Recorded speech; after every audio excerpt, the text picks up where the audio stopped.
पहला प्रश्नों को देखते हैं। आया हुआ है 69th बीपीएससी प्री के एग्ज़ाम में आया हुआ है 2023 में। देखिए मैं क्लास में करा चुका हूँ। क्या है तो भारतीय संविधान के किस अनुच्छेद द्वारा अस्पृश्यता को समाप्त किया गया है। अस्पृश्यता का मतलब यहाँ है, ठीक है, छुआछूत से। छुआछूत का अंत संविधान के कौन से अनुच्छेद में? अस्पृश्यता का मतलब है छुआछूत से संबंधित है। तो पूछा गया समाप्त किया गया है कौन से अनुच्छेद में है? तो ऑप्शन ए में दिया गया अनुच्छेद 22 में, ठीक है। अनुच्छेद ए में 22 दिया है, बी में अनुच्छेद 14 है, सी में अनुच्छेद 15 है और डी में अनुच्छेद 17 है। और ये 69th बीपीएससी प्री के एग्ज़ाम 2023 में आया हुआ है, यानी कि पिछले वर्ष ही आया हुआ है, ठीक है। तो क्या आप लोग को देख कर लग रहा है इतना वाकई में कठिन है? 69th बीपीएससी प्री के एग्ज़ाम में आया हुआ है, पिछले साल 23 का है। आपको लोगों को देख कर लग रहा है कि कठिन है, आएगा तो आप लोग कर नहीं ले जाएंगे। तो भारतीय संविधान के किस अनुच्छेद द्वारा अस्पृश्यता को समाप्त किया गया है? ए में है अनुच्छेद 22, बी में अनुच्छेद 14, सी में अनुच्छेद 15 और डी में है अनुच्छेद 17। तो ऑप्शन डी इज करेक्ट होगा, ठीक है। अनुच्छेद 17 में किसका वर्णन है? तो अस्पृश्यता का वर्णन है, ठीक है। और अस्पृश्यता का वर्णन है, छुआछूत का अंत, ठीक है। तो डी इज करेक्ट होगा इसका सही उत्तर। अब देख लेते हैं एक्सप्लेनेशन। अनुच्छेद 22 में किसका वर्णन है? तो इसमें है, क्या है तो निरोध, ठीक है, एवं गिरफ्तारी से संरक्षण का प्रावधान है अनुच्छेद 22 में। अनुच्छेद 15 में क्या है? तो इसमें धर्म, ठीक है, धर्म, जाति, लिंग एवं जन्मस्थान के आधार पर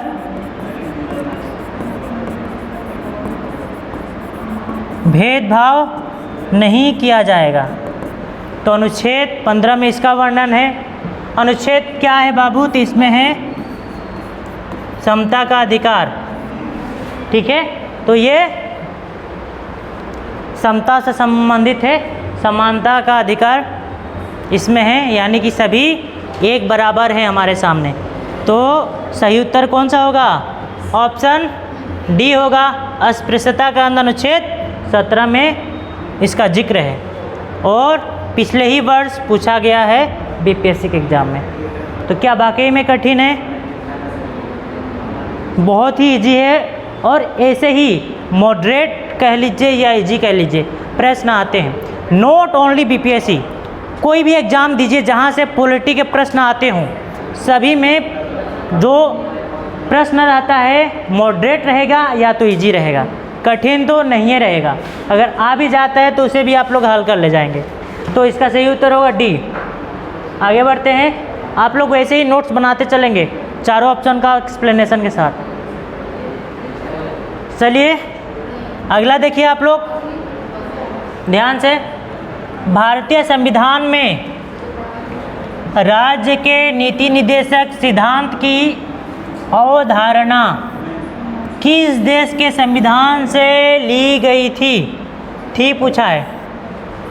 और ये भी 69th बीपीएससी प्री पिछले वर्ष 2023 में पूछा गया है। तो क्या ये भी कठिन है? ऑप्शन ए में दिया गया है आयरलैंड, बी में है इंग्लैंड, सी में है स्विट्जरलैंड, डी में उपयुक्त में से कोई नहीं। तो डीपीएसपी का वर्णन भाग 4 में है, ठीक है, 35 से लेकर 51 तक में है, ठीक है। तो डीपीएसपी राज्य के नीति निदेशक तत्व कहाँ से लिया गया है? कहाँ से? तो आयरलैंड से लिया गया है। ऑप्शन ए इज करेक्ट होगा। लेकिन मैंने कहा था इसकी स्रोत की बात की जाए तो कौन सा होगा? डीपीएसपी का स्रोत की बात की जाए तो स्पेन होगा, ठीक है, स्पेन होगा। लेकिन राज्य के नीति निदेशक हम लोग किस देश से लिए? तो आयरलैंड से लिए थे। लेकिन शुरुआत में इसका स्रोत किस देश से माना जाता है? तो स्पेन है, ठीक है, इसका स्रोत स्पेन है। उसके बाद आयरलैंड में आता है और आयरलैंड से हम लोग एडॉप्ट करते हैं, ठीक है। इसका सही उत्तर होगा आयरलैंड से राज्य के नीति निदेशक तत्व हम लोगों ने लिया था। तो ऑप्शन ए इस करेक्ट होगा। 69 बीपीएससी में आया हुआ है, बहुत ही इजी प्रश्न है। चलिए आगे बढ़ते हैं।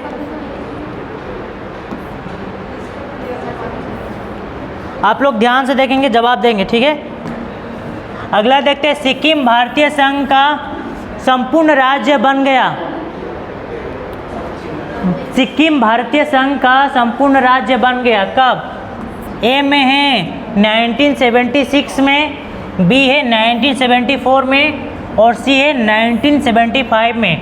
डी है उपयुक्त में से कोई नहीं। और ए भी किस में आया है? तो 69 बीपीएससी प्री पिछले वर्ष 2023 में। बताइए इसका सही उत्तर कौन सा होगा? मैं संवैधानिक संशोधन में पढ़ाया हूँ। किस संशोधन के तहत सिक्किम को भारत में मिलाया गया और कौन से ईयर में?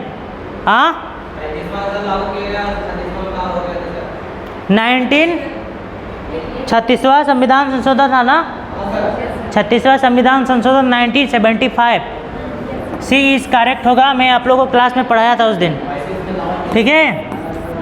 36वां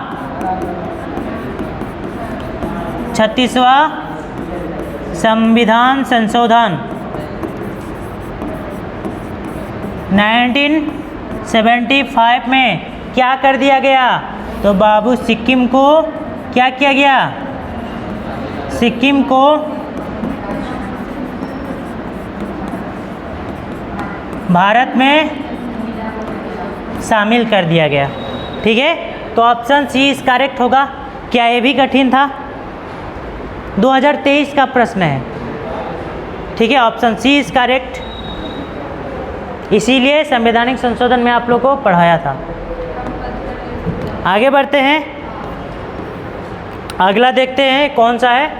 तो उच्चतम न्यायालय में न्यायाधीशों की संख्या निर्धारित करने का अधिकार निम्नलिखित में से किसके पास है?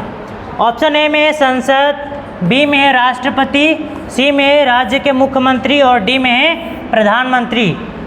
69 बीपीएससी प्री 2023 यानी कि पिछले वर्ष इसे पूछा गया है, ठीक है, प्री 2023 में। अब आप लोग बताइए, मैं आप लोगों को पढ़ाया था, उच्च न्यायालय की बात कर रहा है। किसका? तो हाई कोर्ट। उच्च न्यायालय में न्यायाधीशों की संख्या निर्धारित करने का अधिकार निम्नलिखित में से किसके पास है? यहाँ उच्च न्याय लिखा है, उच्चतम न्यायालय नहीं है। आप लोग यहाँ भी पढ़ते हुए सावधानी बरतेंगे एग्जाम में। तो किसके पास संख्या बढ़ाने का अधिकार है? तो ऑप्शन ए में संसद, बी में राष्ट्रपति, सी में राज्य के मुख्यमंत्री, डी में है प्रधानमंत्री। बताइए आप लोग इसका सही तो हाँ, संसद सुप्रीम कोर्ट के, ठीक है, ठीक है, न्यायाधीशों की संख्या बढ़ाने के लिए उसके पास अधिकार है। लेकिन उच्च न्यायालय में न्यायाधीशों की संख्या निर्धारित करने का अधिकार केवल और केवल राष्ट्रपति के पास है। आप लोग का क्लास में हो चुका है, जब सुप्रीम कोर्ट के मुख्य न्यायाधीशों की संख्या बढ़ाने की बात आएगी तो वो केवल और केवल संसद के पास रहेगा, ठीक है, समझ में आया?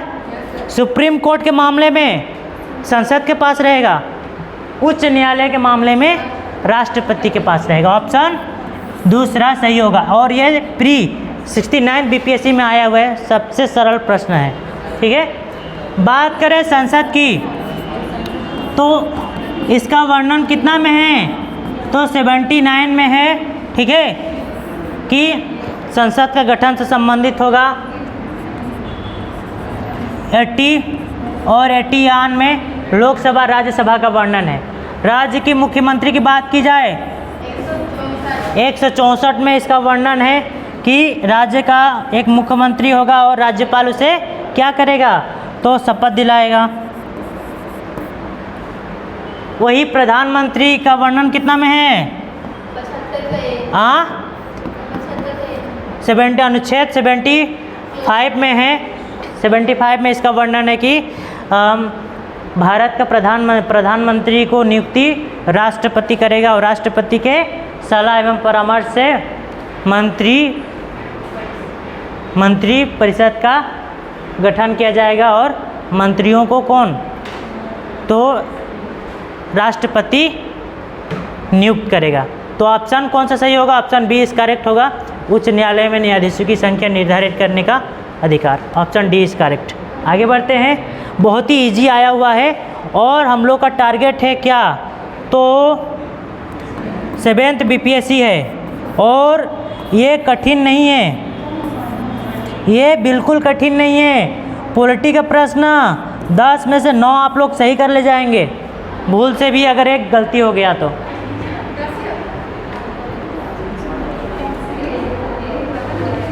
चलिए आगे बढ़ते हैं। आप लोग ध्यान देंगे आप लोग। 5वीं अनुसूची किस विशिष्ट समूह के लोगों के शासन और हितों की सुरक्षा से संबंधित है? जो 5वीं अनुसूची है किस विशिष्ट समूह के लोगों के शासन और हितों की सुरक्षा से संबंधित है?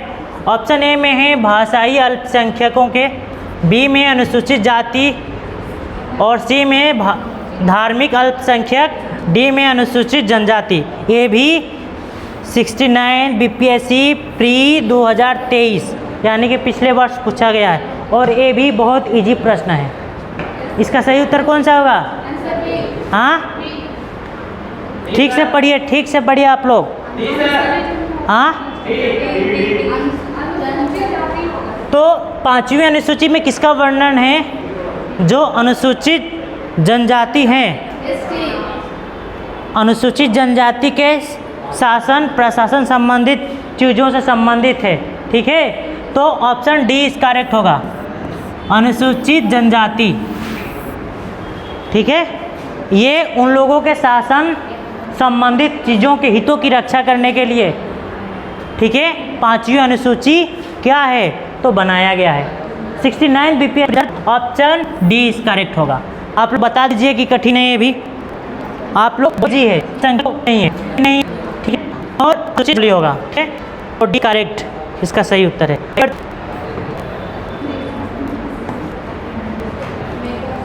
चलिए अगला है, देखते हैं हम लोग। सर्वप्रथम संविधान के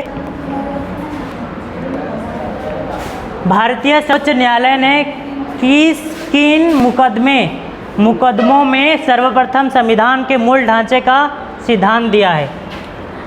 भारतीय सर्वोच्च न्यायालय ने किन मुकदमों में सर्वप्रथम संविधान के मूल ढांचे का सिद्धांत दिया है? ए में गोलकनाथ बनाम पंजाब राज्य, बी में केशवानंद भारती बनाम केरल राज्य, मिनरवा मिल्स बनाम भारतीय संघ और डी में ए और बी दोनों। तो मूल ढांचा का सिद्धांत किस केस में आया? तो केशवानंद भारती बनाम केरल राज्य एक केस आता है 1973 में और इसी में सुप्रीम कोर्ट ये कहता है कि मूल ढांचा के साथ क्या नहीं करना चाहिए। तो उसमें आप मूल ढांचे के साथ आप छेड़छाड़ नहीं कर सकते। मूल ढांचा ही या संविधान का आत्मा है, इसके साथ आप कुछ भी बदल लीजिए लेकिन मूल ढांचा को आप लोग नहीं बदल सकते।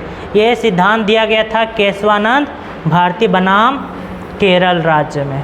ठीक है, इसमें जो केशवानंद जी थे वो केस हार चुके थे, लेकिन सुप्रीम कोर्ट के लिए बहुत कुछ सीखने लायक था।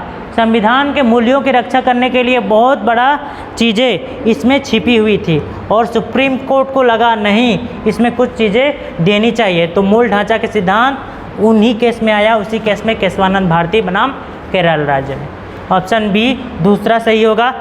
चलिए आगे बढ़ते हैं। AB 69 BPSC 2023 में आया हुआ प्रश्न है। ठीक है, ये BPSC CDPO प्री 2018 का प्रश्न है। BPSC ही कंडक्ट कराया है इसे भी। तो संवैधानिक प्रावधान के संशोधन का प्रावधान किसमें दिया गया है? संवैधानिक प्रावधान के संशोधन का प्रावधान किसमें दिया गया है? तो भाग, ठीक है, भाग 19 अनुच्छेद 356, भाग 20 अनुच्छेद 356 में है, और सी है भाग 20 अनुच्छेद 368, डी भाग 21 अनुच्छेद 368, ई में दिया गया उपयुक्त में से कोई नहीं या उपयुक्त में से एक से अधिक। ये 2018 में आया हुआ है BPSC CDPO के एग्ज़ाम में। तो संवैधानिक संशोधन, संविधान संशोधन का प्रावधान, संवैधानिक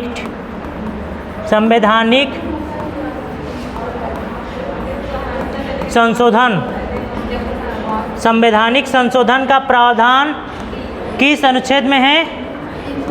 आप लोग बताएंगे? हाँ,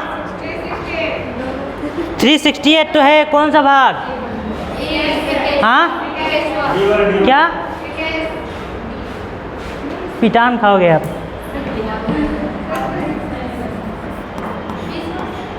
भाग 60, ये तो नहीं होगा। और ये दोनों में से बताइए। हाँ,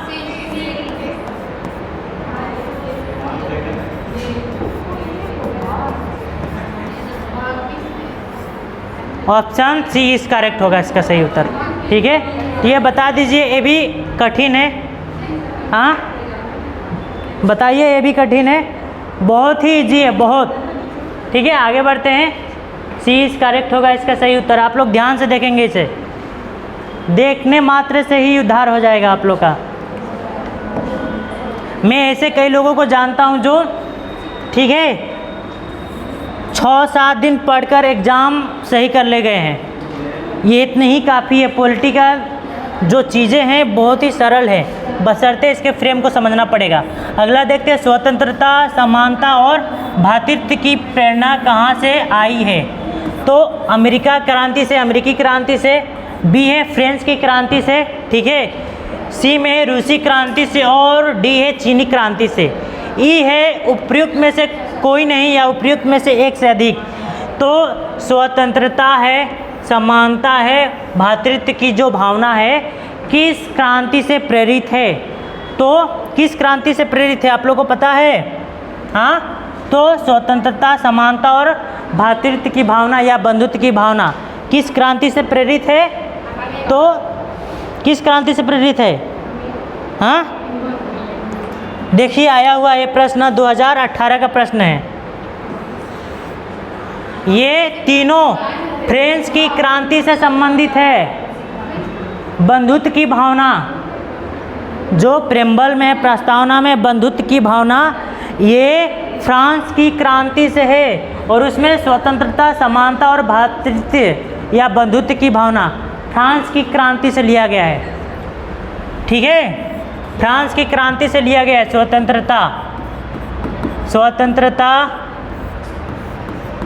समानता, बंधुत्व एवं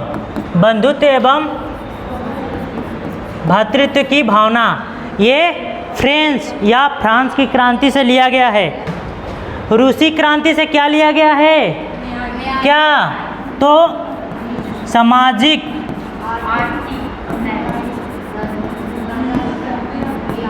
आर्थिक और राजनीतिक क्या तो न्याय लिए गए हैं। ये रूसी क्रांति से कितना में? तो 1917 की रूसी क्रांति से 3 न्याय लिए गए, सामाजिक, आर्थिक और राजनीतिक। और फ्रेंच की क्रांति से स्वतंत्रता, समानता, बंधुत्व एवं भ्रातृत्व की भावना फ्रांस की क्रांति से लिया गया। और ये कहाँ इसका जिक्र मिलता है? तो प्रस्तावना में हम लोग को स्पष्ट रूप से दिखाई देता है, प्रस्तावना में। ठीक है, पहले हम लोग अमेरिका को लेंगे क्योंकि वहाँ से विचार आया। दूसरे नंबर पर ऑस्ट्रेलिया को लेंगे, उसका भाषा शैली का गठन होगा। ठीक है, तीसरे पर लेंगे रूस को, रूस के संविधान जो रूसी क्रांति, वहाँ से 3 न्याय लिए गए।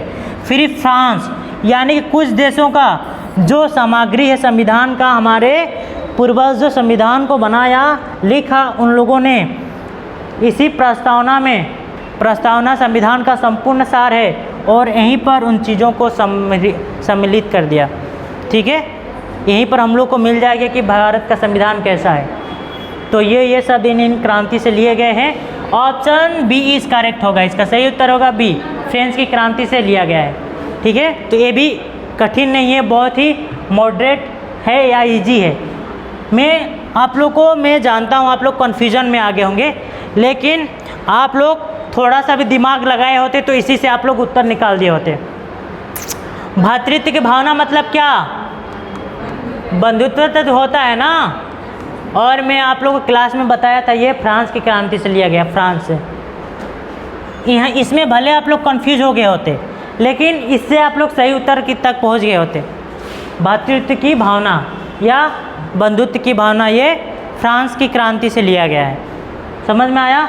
तो ऑप्शन दूसरा सही होगा। आगे बढ़ते हैं।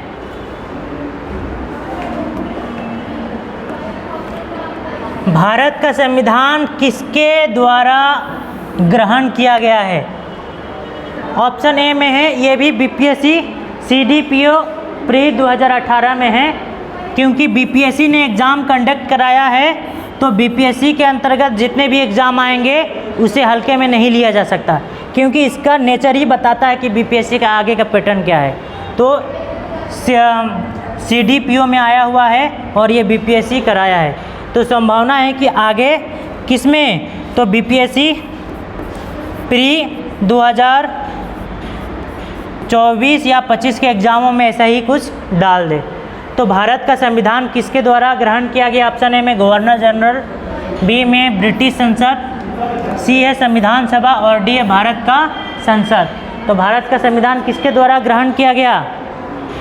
किसके द्वारा ग्रहण किया जाएगा? अंगीकृत, अधिनियमित और आत्मार्पित किसके द्वारा किया जाएगा? भारत के लोगों द्वारा। और वो कहाँ बैठकर करेंगे? संसद में। ठीक है, संसद में नहीं, संविधान सभा में। उसके बाद तो संसद में वो लोग बैठेंगे। तो ऑप्शन सी इज करेक्ट होगा, संविधान सभा द्वारा ग्रहण किया गया, ना गवर्नर जनरल द्वारा, ना ब्रिटिश संसद द्वारा, ना भारत का संसद द्वारा। ये संविधान सभा द्वारा भारत का संविधान को क्या किया गया? तो क्या किया गया? अंगीकृत, फिर अधिनियमित, उसके बाद आत्मार्पित किया गया। ठीक है, ये तीनों आप लोग याद रखेंगे। स्वयं पर लागू संविधान भी बनाए और उस कानून को स्वयं पर लागू भी किया। आत्मार्पित का मतलब ये होता है खुद पर धारण करना, स्वयं पर लागू करना। ऑप्शन सी इस करेक्ट होगा। बहुत ही इजी है और हम लोग का टारगेट है 17वां बीपीएससी।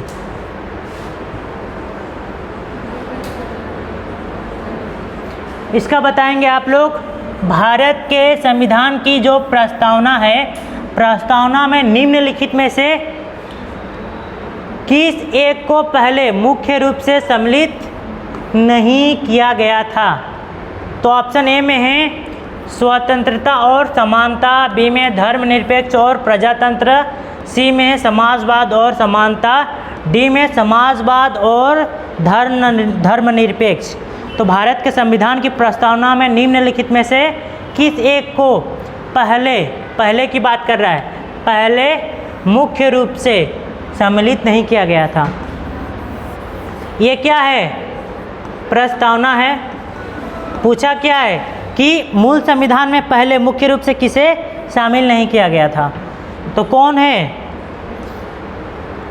कौन कौन से शब्द आए थे बाद में 1976 के? हाँ, ऑप्शन डी इज करेक्ट होगा। सही उत्तर समाजवाद, पंथ निरपेक्ष, राष्ट्र की एकता एवं अखंडता। ठीक है, ये बाद में जोड़ा गया था। इसका सही उत्तर होगा ऑप्शन डी। ना ए होगा, ना बी होगा और ना सी होगा। ये कब आया? तो कब आया? 42वां संविधान संशोधन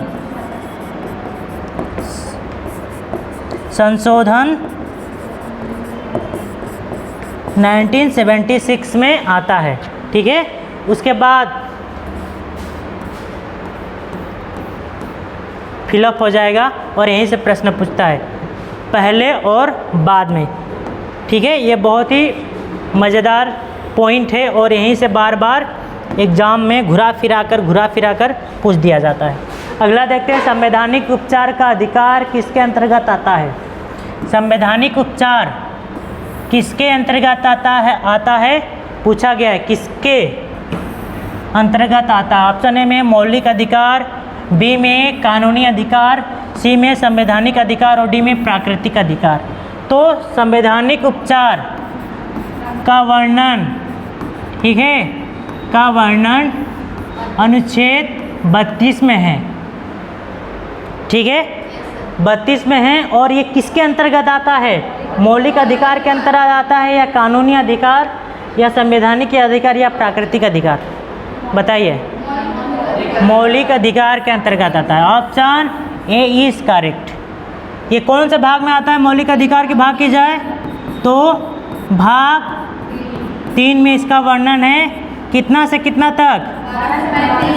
तो 12 से 35 तक इसका वर्णन है। ठीक है, तो संवैधानिक उपचार अनुच्छेद 32 में इसका वर्णन है। और संवैधानिक उपचार को आत्मा किसे कहा था? संविधान की आत्मा डॉक्टर BR अम्बेडकर। यहाँ से एक प्रश्न और बन जाता है।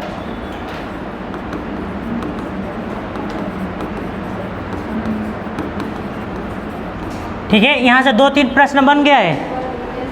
पहला संवैधानिक उपचार अगला बार ये कर देगा, संवैधानिक जो उपचार है कौन से अनुच्छेद में है, यहाँ से एक प्रश्न बना देगा। फिर दूसरा ये बना सकता है कि जो संवैधानिक उपचार है कौन से भाग में है, तो भाग 3 में है। और भाग 3 में है तो मौलिक अधिकार की बात कर रहा है, कितना से कितना तक है। और इसे आत्मा का, संविधान का आत्मा किसने कहा था? तो डॉक्टर भीमराव अम्बेडकर। यहीं से 2-3 प्रश्न बन गए। अब देख लेते हैं कानूनी अधिकार। तो मूल अधिकार में ही 7 अधिकार थे मूल संविधान में। एक संविधान था संपत्ति का अधिकार, उसे कानूनी अधिकार बना दिया गया। ठीक है, बता पाएंगे कौन से अनुच्छेद में था वो? 300 के नहीं, अब है 31 में था। 31 में था वो।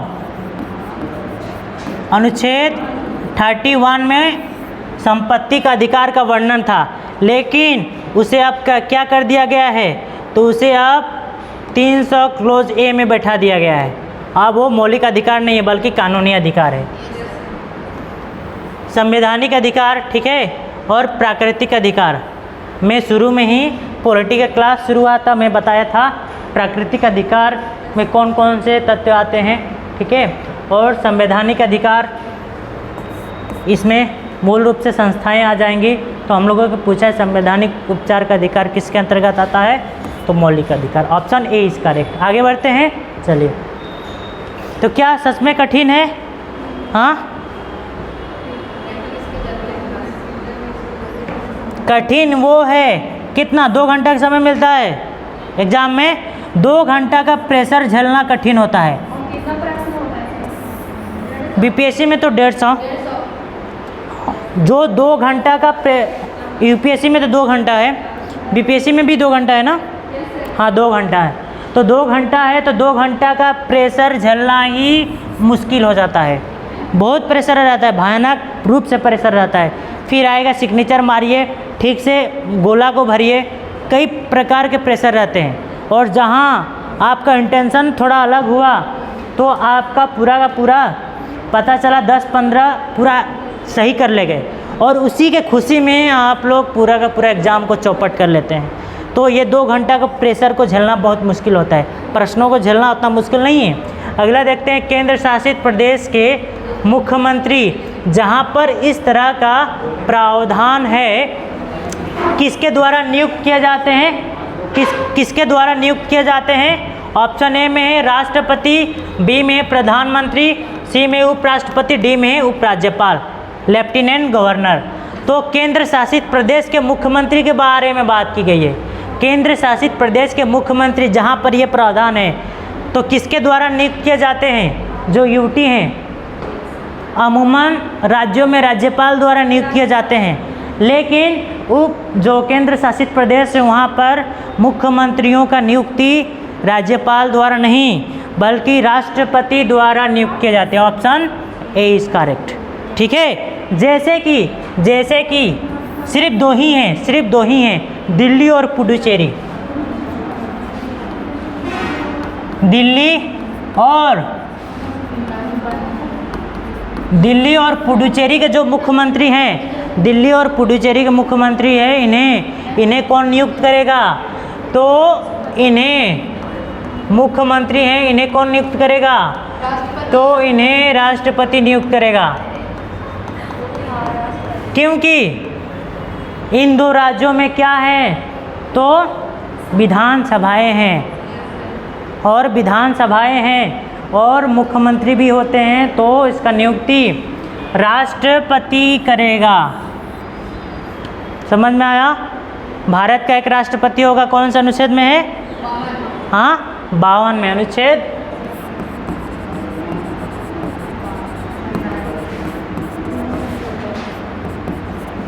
52 में इसका वर्णन है। ठीक है, उपराष्ट्रपति, ठीक है, और प्रधानमंत्री।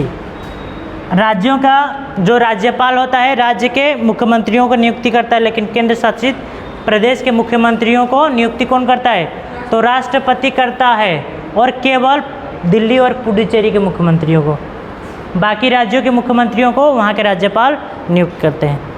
ठीक है, ऑप्शन ए इज करेक्ट होगा इसका सही उत्तर।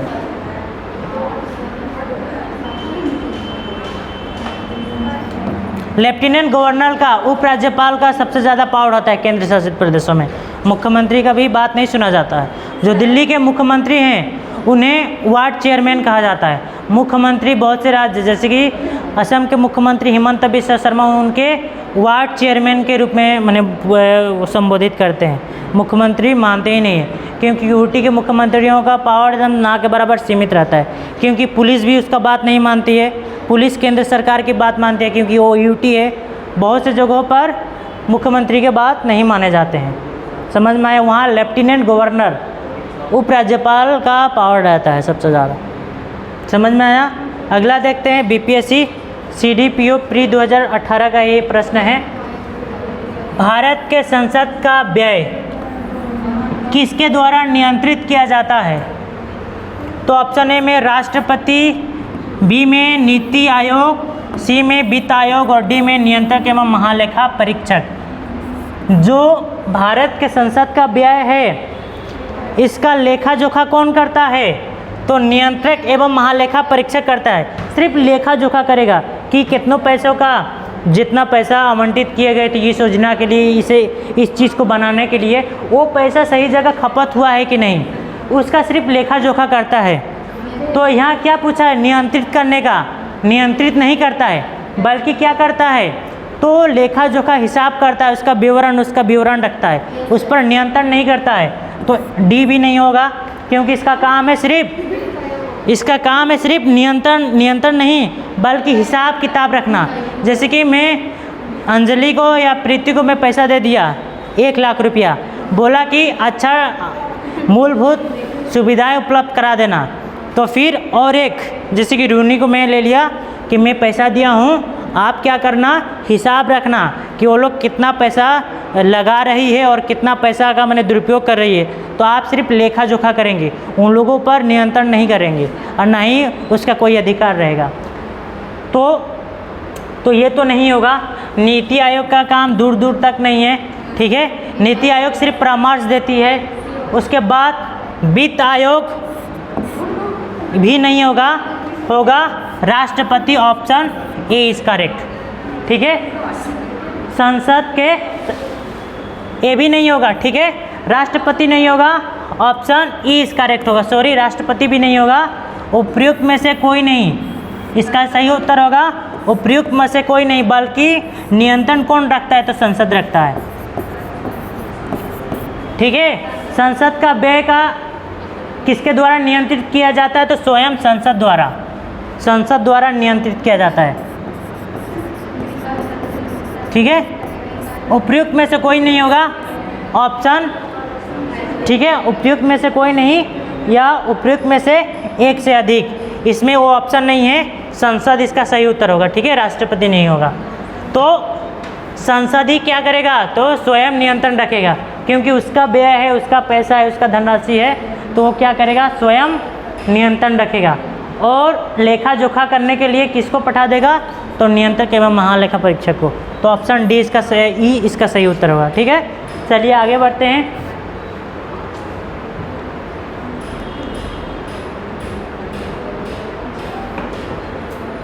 अगला देखते हैं, जनहित याचिका की धारणा या विचार किस देश से उत्पन्न हुई है जनहित याचिका दायर करने का, तो यूनाइटेड किंगडम, बी है सोवियत गणराज्य यूएसएसआर, सी है ऑस्ट्रेलिया और डी है अमेरिकी गणराज्य जिसे यूएसए कहते हैं। तो बीपीएससी सीडीपीओ में आया हुआ है, तो जनहित याचिका कोई भी दायर करवा सकता है। जैसे कि गया में कूड़ा नहीं होता है, कूड़ा चारों तरफ फैला है, गंदगी आ रही है, ऐसी बीमारियां हो रही हैं, तो ज़रूरी नहीं है कि मैं सिर्फ सरकार ही इस पर नियंत्रण ले, कोई आम आदमी भी जाकर जनहित याचिका लगा सकता है। यानी कि जनहित याचिका मैंने क्या, लोगों के हित, और इसके लिए अगर ऐसा कोई केस है तो कोई भी व्यक्ति जाकर सुप्रीम कोर्ट में चाहे हाई कोर्ट में जनहित याचिका लगा सकता है कि इसके कारण लोगों का जीवन अस्त व्यस्त हो रहा है और जीवन प्रभावित हो रही है, तो इस पर तत्काल प्रभाव से कार्रवाई की जानी चाहिए। ऐसे मामले, ठीक है, व्यक्तिगत मामले नहीं, जहाँ पर जनहित चीज़ें जुड़ी हो, वैसा केस कोई भी आदमी जाकर हाई कोर्ट और सुप्रीम कोर्ट में कर सकता है। तो पूछा इसका विचार किस देश से लिया गया है। ठीक है, मान लेते हैं आजकल के घटनाओं के संदर्भ में ले लेते हैं, एक रूम में कोई सुसाइड कर लिया, ठीक है, बंद करके, और हफ्ता महीना दिन से क्या करता है, तो उसका स्मेल आना शुरू हो जाता है ना, तो दूर दूर तक जाएगा, तो ज़रूरी नहीं है कि सिर्फ घर का मालिक ही जाकर कंप्लेन करे, दूसरा भी पुलिस को सूचित कर सकता है कि यहाँ पर कुछ हुआ है, आप आइए। तो इस नज़र में भी देख सकते हैं, क्योंकि लोगों का जीवन अस्त व्यस्त हो रहा है, तो वहाँ पर केस नहीं होगा, सिर्फ सूचित करेगा। लेकिन जनहित याचिकाओं का मतलब ये है कि लोगों से जुड़ा हुआ कोई भी मामला को कोई भी व्यक्ति सुप्रीम कोर्ट या हाई कोर्ट लेकर जा सकता है। तो इसका विचार किस देश से लिया गया है, तो यूएसए से लिया गया है, अमेरिका से। ऑप्शन डी इज करेक्ट होगा। ठीक है, यूएसए से लिया गया है। जनहित याचिका धारणा किस देश से उत्पन्न है, तो ऑप्शन डी होगा, यूएसए से लिया गया है। और ये एक ऐसा मामला होता है कि कोई भी व्यक्ति इसे दायर कर सकता है, इस याचिका को। अगला देखते हैं, भारतवर्ष की रक्षा बल के सुप्रीम कमांडर होते हैं। यहाँ भाषा को देखेंगे, भारतवर्ष के यानी कि देश का सुप्रीम कमांडर कौन होता है, रक्षा बल का सुप्रीम कमांडर कौन होता है, भारतीय सेना के सेनाध्यक्ष, बी में भारत के राष्ट्रपति, सी में भारत के प्रधानमंत्री और डी में भारत के रक्षा मंत्री। तो तीनों सेनाओं के प्रमुख कौन होते हैं, और यहाँ पर उसी को थोड़ा अलग तरीके से बना दिया ताकि कन्फ्यूजन पैदा हो जाए। ये भी दे दिया है और ये भी दे दिया है। बहुत से बच्चे प्रधानमंत्री को तो नहीं लेंगे, इसमें और इसमें कन्फ्यूजन पैदा हो जाएगा तीनों में। तो भारतवर्ष की रक्षा बल के सुप्रीम कमांडर कौन होते हैं, भारत के राष्ट्रपति। ऑप्शन बी इस करेक्ट होता है। ना भारत के सेनाध्यक्ष, ना भारत के रक्षा मंत्री। ठीक है, तो राष्ट्रपति तीनों सेनाओं के क्या होते हैं? कमांडर होते हैं, और इन्हीं की बात सुनी जाती है। तो सुप्रीम कमांडर पूछा गया है। देखिए शब्दों को किस तरह से एग्जामिनर ने बदल दिया है, तो यहीं पर कन्फ्यूजन पैदा हो जाता है। तो इसका सही उत्तर होगा भारत के राष्ट्रपति, ऑप्शन बी इज करेक्ट। ठीक है, रक्षा मंत्री का काम सिर्फ ये रहता है रक्षा से संबंधित चीज़ों को बेहतर करना। ठीक है, अगर सेना मांग रही है कोई अत्याधुनिक हथियार, तो रक्षा मंत्री के पास सूचना जाएगा, ये बजट तैयार करेगा, उसके लिए बेहतरी करेगा, ये कमांडर नहीं होगा। ठीक है, भारतीय सेना के सेनाध्यक्ष, भारतीय सेना के सेनाध्यक्ष यानी कि ये थल सेना की बात कर रहा है, तो सिर्फ थल सेना के सेनाध्यक्ष तो हो सकता है, लेकिन क्या पूछा है यहाँ पर? सुप्रीम कमांडर पूछा है। एक सेना का सेनाध्यक्ष बनने से नहीं होगा, बल्कि 3 हम लोग कहते हैं ना, कौन कौन सा है? जल, वायु, नभ, थल। ठीक है, जो धरती पर रहते हैं उसे क्या कहा जाता है? थल सेना। और जो पानी में रहते हैं, जल सेना। आसमान में रहते हैं उसे वायु सेना। तो तीनों का प्रमुख कौन होता है? तो राष्ट्रपति रहता है, कमांडर जिसे बोलते हैं। ठीक है, और यहाँ पूछा भारतीय सेना के सेनाध्यक्ष, यानी कि थल सेना का पूछा गया है, थल सेना का कहा गया है। तो एक सेना का अध्यक्ष रहने से नहीं होगा, तीनों का कमांडर पूछा है, तो भारत के राष्ट्रपति होगा। ठीक है, तो आप लोग थोड़ा सा दिमाग लगाएंगे तो सबको हटा देंगे, सही उत्तर तक पहुंच जाएंगे। रक्षा मंत्री के काम, ठीक है, इस पर नियंत्रण करना नहीं रहता है, बल्कि रक्षा से संबंधित चीज़ों को देखना रहता है। ऑप्शन दूसरा सही होगा। बहुत ही इजी प्रश्न है और बीपीएससी के अलग अलग एग्जामों में आया हुआ है। ठीक है, अब देखिए 60 और 62 बीपीएससी प्री 2016 का प्रश्न है, तो ये भी इम्पोर्टेंट है। भारत के राष्ट्रपति अपनी शक्तियों का प्रयोग करते हैं, भारत के राष्ट्रपति अपने शक्तियों का प्रयोग करते हैं, आप लोग बताएंगे। ऑप्शन ए में सीधे अथवा अपने अधीनस्थ अधिकारियों द्वारा, बी है मंत्रियों द्वारा, सी है प्रधानमंत्री द्वारा, डी है मंत्रिमंडल के द्वारा, और ये उपयुक्त में से कोई नहीं या उपयुक्त में से एक से अधिक। इसका सही उत्तर कौन सा होगा? मंत्रिमंडल से सलाह लेता है, मंत्रिमंडल का ही प्रधानमंत्री होता है। तो बात एक ही है, दोनों तो जाएगा पहले ही। हाँ, मंत्रिमंडल भी नहीं होगा, ये भी नहीं होगा, होगा ये सीधे अथवा अपने अधीनस्थ अधिकारियों द्वारा क्या करता है? शक्तियों का प्रयोग करता है। मंत्री परिषद के द्वारा सलाह लिया जाता है, सलाह। ठीक है, सलाह लेने के बाद कार्य करेगा। जब उसको सलाह मिल जाएगा, जब मंत्री परिषद द्वारा सलाह मिल जाएगा, जब सलाह मिल जाएगा तब अपने शक्ति का प्रयोग करेगा वो। तो या तो खुद करेगा या तो अपना अधीनस्थ किसी अधिकारी को बोल देगा कि ऐसे कार्य करो।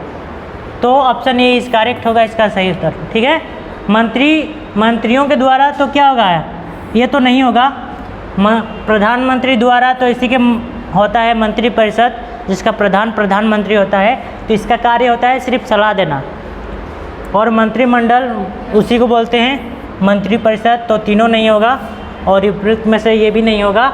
ऑप्शन पहला होगा ए, सीधे अथवा अपने अधीनस्थ अधिकारियों द्वारा क्या करता है? तो शक्तियों का प्रयोग करता है। कौन? तो राष्ट्रपति। आप लोग ठीक से देखें और इसे भी बताएंगे। आप लोग पढ़िए, आप लोग पढ़िए। इसका सही उत्तर क्या होना चाहिए? भारत के राष्ट्रपति के संदर्भ में निम्नलिखित कथनों पर विचार कीजिए।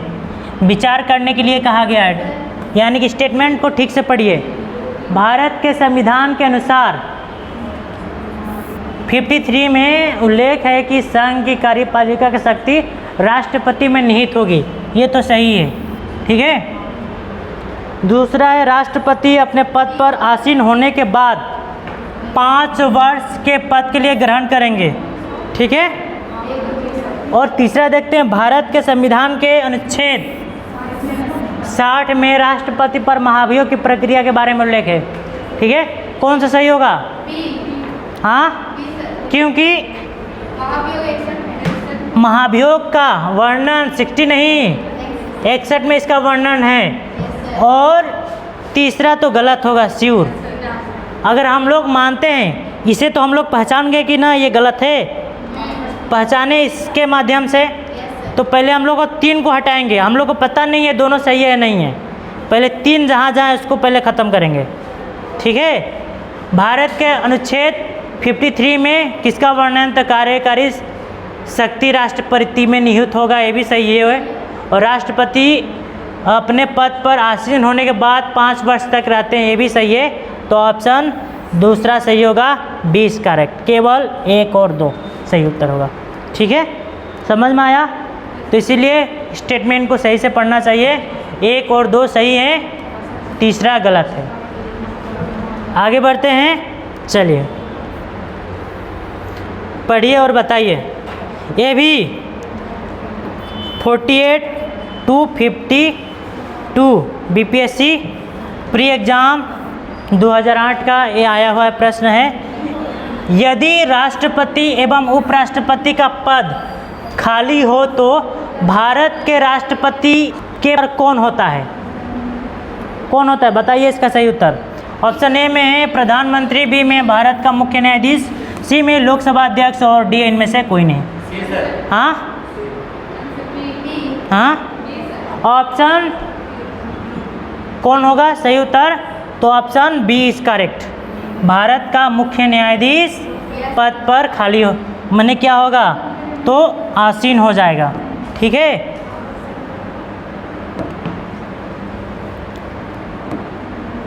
देखते हैं पहला क्या है। तो राष्ट्रपति है ना। मैं आप लोग को एक दिन बताया था किससे शपथ लेता है, किसे त्याग पत्र देता है, उसे आप लोग याद कर लीजिएगा। राष्ट्रपति हमेशा देगा त्याग पत्र तो अपने समकक्ष को ही देगा। किसे देगा? तो उपराष्ट्रपति को देगा।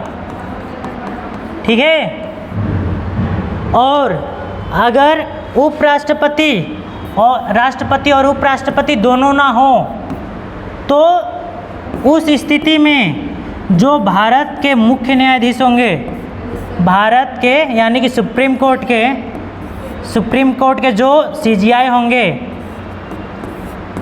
मुख्य न्यायाधीश, वो उस समय से वो नियुक्त हो जाएंगे, पद पर आ जाएंगे। ठीक है, अगर राष्ट्रपति भी नहीं है, उपराष्ट्रपति नहीं है तो पद कौन संभालेंगे? तो भारत के यानी कि सुप्रीम कोर्ट के मुख्य न्यायाधीश, यानी कि भारत के मुख्य न्यायाधीश। ठीक है, तो यही पूछा था। इसका सही उत्तर कौन सा होगा? तो सही उत्तर होगा ऑप्शन बी इज करेक्ट। ठीक है, समझ में आया?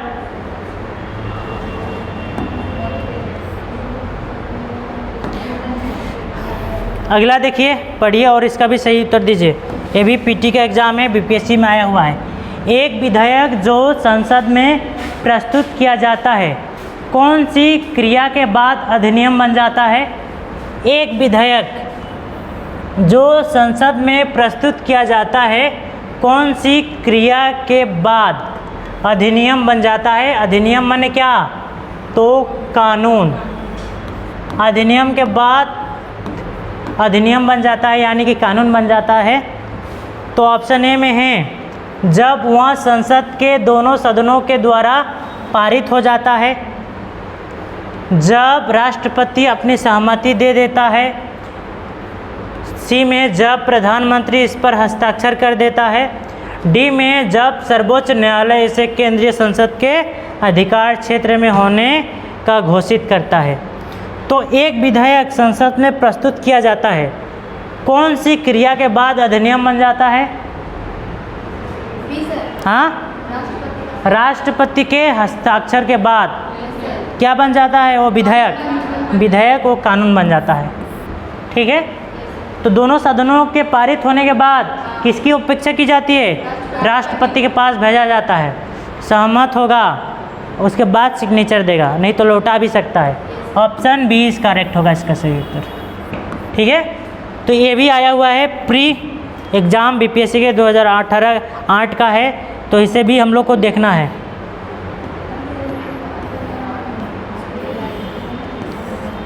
तो साथियों बीपीएससी के हम लोग प्रीवियस ईयर क्वेश्चनों को देख रहे थे, प्रश्नों को देख रहे थे। हम लोग का टारगेट है 7th BPSC, only 7th BPSC. इसके अलावा आप लोग कोई भी एग्ज़ाम दे रहे हैं जहाँ से पॉलिटी के प्रश्न आते हो, यहाँ से सफिशिएंट है, यहाँ से प्रश्न आप लोग के भिड़ जाएंगे एग्ज़ाम में। तो आप लोग साथियों रिवीजन करते चलें। एग्ज़ाम बहुत ही नज़दीक है, नवंबर में है, तो एग्ज़ाम के नज़दीकों को देखते हुए हम लोग प्रैक्टिस से चला रहे हैं एमसीक्यू, और कुछ 20 से 25 हम लोग चलाने वाले हैं पॉलिटी का। तो आप लोग रिवीजन करते चलें और हम लोग के साथ जुड़ जाएं। ठीक है, चैनल को सब्सक्राइब कर दें। बहुत बहुत धन्यवाद।